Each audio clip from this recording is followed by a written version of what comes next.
समय एक तटबद्ध नदी नुहे, कूलप्लावी समुद्र। यार गर्भरे थाए अनेक किछि, मात्र ता भितरु शामुकाटिए पाइबा और ताकु खोली देखिले ता भितर मुक्ताटिए थिबा एक दैवी संजोग। ठीक सेहीपरि मानव सभ्यता चिर प्रभावमान सभ्यतार स्रोतरे केते मनीष जन्म नियंती, बंचंती और मृत्युवरण करती। मात्र किछि लोक थांती जो माने निज जीवनर उत्तापर अन्यर शीतलता दूर करती, निजे जली अन्य पई आलोकवर्तिका साजंती, निजर कर्म माध्यम अन्य पई संचय करती मुठा मुठा स्वप्न। भारतर पूर्व उपकूल अवस्थित चिर अवहेलित निपीड़ित ओडिया जाति पई एमिति एक रत्न थिले उत्कलमणि गोपबंधु दास। गोपबंधु 1877 मसीह पुरी जिलार सुआंड नामक ग्राम जन्मग्रहण करते। रूपदेईपुर भर्नाकुलार शिक्षा समाप्ति पर से पुरी जिला स्कूल अध्ययन करती।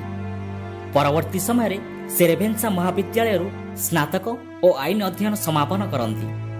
तरुण जीवन में से नीलकंठ, गोदावरीश, अनंत एवं हरिहर प्रभृति संकल्पबद्ध तरुण मानक जातीय जीवन स्रोत में झास देवाई शपथ कराती।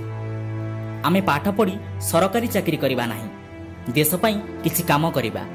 जन्म बेले देश को जहाँ देखीचे मला बेले ताठारु उन्नत देखी मरिबा। एही प्रकार आह्वान रे एमिति जादू थिला जे तरुण माने बसवर्ती होई गले। फलरे गोपबंधु किछि काल शिक्षकता और वकिलाती परे शेषरे देश सेवारे मन प्राण ढाली देले। सत्यवादी वन विद्यालय प्रतिष्ठा, समाज खबर कागजर प्रतिष्ठा, अनेक काव्य कविता रचना, असहयोग आंदोलन रे योगदान, स्वतंत्र उत्कल प्रदेश गठन पाई उद्यम, बन्या प्रपीड़ित ओडिशार सेवा माध्यम से निज जीवनर परिपूर्ण त्याग निदर्शन रखि जाइछन्ति। गोपबंधु ओडिशार राजनीति रे भाग नहीं थिले सत, मात्र क्षमता राजनीति ठारू से थिले अनेक दूर। आंठू लुचु नथिबा खदी लुगा और चादर थिला तांकर परिधान। लाटसभार सदस्य थिला बेले मध्य से एतिकी पिंधि निज राज्यर दाबी उपस्थापन करुथिले। राजनीति को त्याग सर्वस्व करबा थिला तांकर आदर्श। से निजकु केबे नेता बोली गणु नथिले। ओडिशा रे कांग्रेस असहयोग आंदोलन रे से थिले भागीरथी। तांको संपर्क रे महात्मा गांधी कहिथिले, गोपबंधुंक परि 10 जण लोक थिले भारतर स्वाधीनता गोटे दिन रे संभव। औपन्यासिक विभूति पट्टनायक कहती, गोपबंधु बंदीर आत्मकथा कविता न लिखिथिले मध्य ओडिशा साहित्यर सेमिति विशेष किछि क्षति घटी न थांता।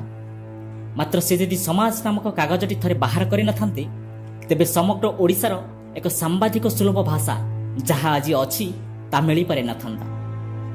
स्थल विशेष कथित आंचलिक भाषार एक सामग्रिक रूप आमे देखि पारि न थांते। समाज रे गोपबंधु ओडिशार दुख दुर्गति संबंधी समस्त विवरणी विस्तृत भाव में प्रकाश करुथिले। एकदा समाज थिला समग्र ओडिशा जातिर मुखपत्र। ओडिशा मुख्यतः एक बन्या प्रपीड़ित राज्य। बन्या संवाद पाइला मात्रे से निजर घरद्वार छाड़ी धाई जाउथिले। कथारे अछि, एकदा निजर प्रिय पुत्र को मध्य मृत्यु मुखरे छाड़ी से बन्यांचल परिदर्शन रे मातिथिले। फेरी आसिला बेलकु पुत्रर मृत्यु घटिछि, मात्र से थिले आश्वस्त। जणे पुओ सिना चलीगला, तेणे अनेक पुओ बंचीगले। सतरे ए प्रकार सेवा मनोभाव आज विरल। आज गोपबंधु नाहांती सत, भारतीय राजनीति होई पड़िछि भोग सर्वस्व, साहित्य होई पड़िछि अंगीकार च्युत, देश सेवा होई पड़िब परस्व हरण। तथापि स्वप्न रखिछि साधारण मनीष। केबे त्रिछकी उभा होइतिबा गोपबंधुंकर प्रतिमूर्ति जीवन्यास पाई पुणी जनसेवारे लागि पड़िबे।